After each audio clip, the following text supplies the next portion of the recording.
બાળ મિત્રો, મારું નામ છે ક્રિશા। આજે આપણે ધોરણ 9 માં વિષય સામાજિક વિજ્ઞાનનો અભ્યાસ કરીશું।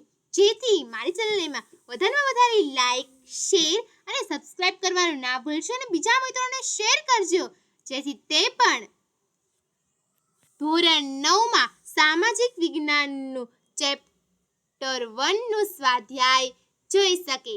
તો ચાલો બાળ મિત્રો, આપણે ચેપ્ટર 1 નો અભ્યાસ કરીશું। તો જોઈએ,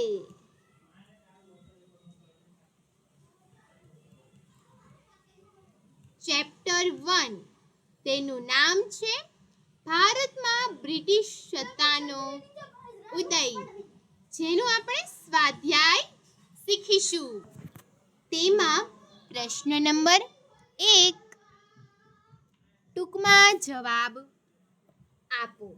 તેમાં પહેલામાં જવાબ આવશે કે પ્રાચીન સમયથી ભારત તેના આર્થિક, સાંસ્કૃતિક અને આધ્યાત્મિક વારસાને કારણે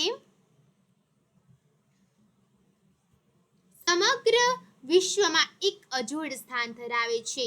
ભારતના સાંસ્કૃતિક વારસા અને આર્થિક સમૃદ્ધિના કારણે વિશ્વના ઘણા દેશોની પ્રજા ભારતમાં આવી। ભારતના મરી મસાલા, તેજાના મલમલ, રેશમી કાપડ વગેરે યુરોપના દેશોમાં ખૂબ જ માંગ હતી। ભારત અને યુરોપ વચ્ચે વ્યાપાર જમીન માર્ગે તેમજ જળ માર્ગે થતો અને આ માર્ગના કેન્દ્ર સ્થાને તુર્કસ્તાનમાં આવેલું ઇસ્તંબુલ હતું। તુર્ક મુસ્લિમોએ કોન્સ્ટેન્ટિનોપલ જીતી લીધું। આથી યુરોપવાસીઓ માટે કોન્સ્ટેન્ટિનોપલ થઈ ભારત આવવાનો જળમાર્ગ બંધ થઈ ગયો। યુરોપવાસીઓને મરી મસાલા વગર ચાલે નહીં, એટલે કે ચાલે તેમ ન હતું। આથી નવો જળમાર્ગ શોધવાની શરૂઆત ઊભી થઈ। બીજો પ્રશ્ન છે, તેનો જવાબ આવશે ભારતમાં ગવર્નર જનરલ તરીકે ડેલહાઉસી આવ્યો।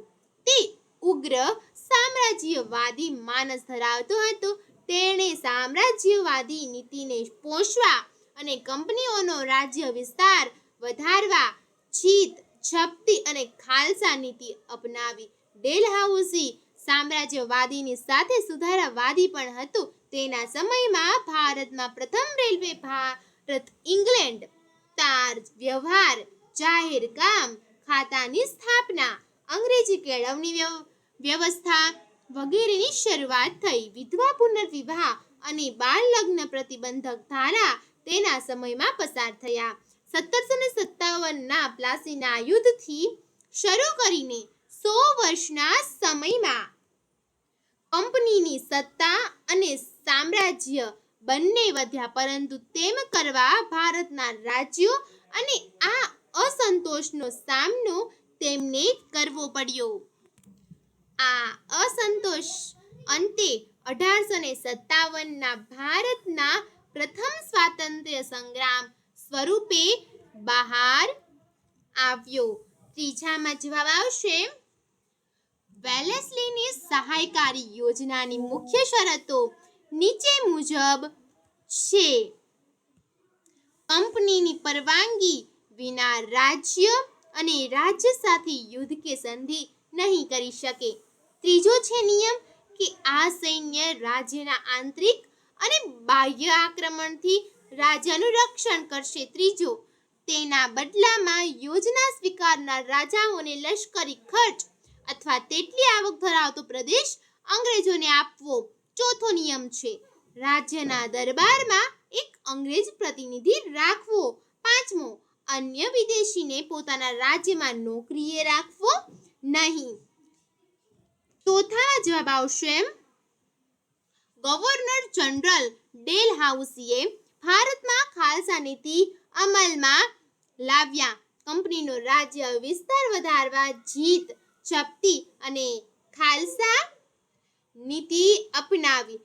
યુદ્ધ દ્વારા તેને પંજાબ ખાલસા કર્યું। સતારા, જેતપુર, સંબલપુર, ઉદયપુર, નાગપુર અને ઝાંસી વગેરે રાજ્યમાં રાજા અપુત્ર અવસાન પામતા રાજ્ય ખાલસા કર્યો. રાજ્યમાં ગેરવહીવટના લીધે અવધને ખાલસા કર્યું. નિઝામનો બરાડ પ્રાંત કરજની ઉઘરાણી તળે ખાલસા કર્યું. કર્ણાટક અને તાજોર રાજ્યોને નામ માત્ર સંતાનો અંત લાવી ખાલસા કર્યું. આમ ડેલહાઉસીએ ભારતના અનેક રાજ્યો અને કંપની સરકારના પ્રદેશમાં છોડી દઈ અંગ્રેજ સામ્રાજ્યનો ખૂબ વિસ્તાર કર્યો. પછી પ્રશ્ન 2 છે, મુદ્દાસર જવાબ લખો. પ્રશ્ન 2 શું છે? મુદ્દાસર જવાબ લખો. તેમાં પહેલો છે નો જવાબ આવશે બંગાળમાં સિરાજુદ્દૌલાનું શાસન હતું. તેના ઉતાવળિયા સ્વભાવને કારણે રાજ્યમાં તેના કેટલાક વિરોધીઓ હતા. આ સમયમાં બ્રિટિશ ઈસ્ટ ઇન્ડિયા કંપનીને નવાબની પરવાનગી લીધા વિના કોલકાતામાં રક્ષણના બહાને વેપારી કોઠીને ફરતે કિલ્લેબંધી કરી, પરંતુ નવાબ સિરાજુદ્દૌલાએ કિલ્લેબંધી તોડી પાડી. આ સમાચાર મદ્રાસ પહોંચતા કોલકાતાની કોઠીને સહાય કરવા રોબર્ટ ક્લાઇવની આગેવાની નીચે કંપનીનું એક નાનકડું સૈન્ય બળ આવ્યું. ઈસ્ટ ઇન્ડિયા કંપનીનું સૈન્ય શક્તિશાળી હોવા છતાં નવાબના સૈન્યને પરાજય આપવાનું સરળ ન લાગતા રોબર્ટ ક્લાઇવે દગાખોરીનો આશરો લીધો. નવાબના પરાજય આપતા ષડયંત્ર ઘડી કાઢવામાં આવ્યું, જેમાં મીર જાફર શેઠ અમીચંદ કાવતરામાં સામેલ કર્યા અને કંપનીએ નવાબ કનડગત કરે છે એવા બહાના નીચે પ્લાસી નામના ગામ પાસે મેદાનમાં યુદ્ધ જાહેર કર્યું. પ્લાસીનું યુદ્ધ 23 જૂન 1757ના રોજ લડાયું. પ્લાસીનું મેદાન મુર્શિદાબાદથી આશરે 38 કિલોમીટરના અંતે આવેલું છે. પૂર્વ યોજના અનુસાર મિર્જાફર યુદ્ધમાં નિષ્ફળ રહ્યો. સિરાજઉદ્દૌલા હારી ગયો. ક્લાઇવના કાવતરાથી પ્લાસીનું યુદ્ધ માત્ર અડધા દિવસમાં જ પૂરું થયું. આ યુદ્ધથી ઈસ્ટ ઇન્ડિયા કંપનીને 24 પરગણાની જાગીર મળી. મીર જાફરને બંગાળનો નવાબ બનાવવામાં આવ્યો. આમ પ્લાસીના યુદ્ધ દ્વારા ભારતમાં કંપની સત્તાનો પાયો નખાયો. પછી છે બીજો, એમાં જવાબ આવશે ભારત કંપની શાસનમાં 100 વર્ષના શાસનકાળમાં ઇંગ્લેન્ડ માટે કાચો માલ પેદા કરનાર અને કારખાનામાં તૈયાર થયેલ માલ માટે બજારની ગરજ સારનારો દેશ બનાવી દીધો. બંગાળ સુતરાઉ કાપડ, ખાંડ, મલમલ, શણની નિકાસ કરતું. પરંતુ દ્વિમુખી શાસન પદ્ધતિ બાદ બંગાળની આર્થિક ચમક ઝાંખી પડી ગઈ. કંપનીની અન્યાયી મહેસૂલી નીતિથી ભારતનો ખેડૂત પાયમાલ અને દેવાદાર બન્યો. પછી જવાબ આવે છે અંગ્રેજ સરકારે ઇંગ્લેન્ડના ઉદ્યોગોને વિકસાવવા ભારતના કાપડ ઉદ્યોગ પર અન્યાયી જકાત નાખી. ભારતના હુન્નર ઉદ્યોગોને કચડી નાખતા વિવિધ અયોગ્ય રીતે રસમ અપનાવી, જેથી ભારતના ઉદ્યોગ ધંધા પડી ભાંગ્યા. ભારતનો કારીગર ગરીબ અને બેરોજગાર બન્યો. કંપનીના વ્યાપારીઓ ખાનગી વ્યાપાર કરી બંગાળના કારીગરો પાસે ટૂંકી મુદ્દતમાં ચોક્કસ જથ્થામાં કાપડ વણીને પૂરું પાડવાનો કોન્ટ્રાક્ટ લખાવી લેતા અને કારીગર જો ઇનકાર કરે તો તેને ફટકા મારવાની કે જેલની સજા થતી. ઈસ્ટ ઇન્ડિયા કંપનીના શાસનકાળમાં ભારતમાં મુંબઈ થાણા વચ્ચે પ્રથમ રેલવે મુંબઈ, મદ્રાસ, કોલકાતા જેવા મહાબંદરોનો વિકાસ. ઇંગ્લેન્ડ ભારત વચ્ચે આગબોટની સેવા પણ શરૂ થઈ. કંપનીના આગમન પહેલા ભારતના ગામડા સ્વાવલંબી અને સમૃદ્ધ હતા, જે અંગ્રેજોના અસરથી ગરીબ અને પરાધીન બન્યા. ત્રીજામાં આવશે જવાબ. બ્રિટિશ વહીવટ દરમિયાન વર્તમાનપત્રોના વિકાસની ભારતીય પ્રજામાં વિચાર વાણી સ્વાતંત્ર્યની ભાવના વિકસી. એ સમય દરમિયાન ભારતીય સમાજમાં કેટલાક પ્રદેશોમાં કુરિવાજો જોવા મળતા હતા, જેમાં સતી પ્રથા, દૂધ પીતી કરવાનો રિવાજ, બાળ લગ્ન વગેરે.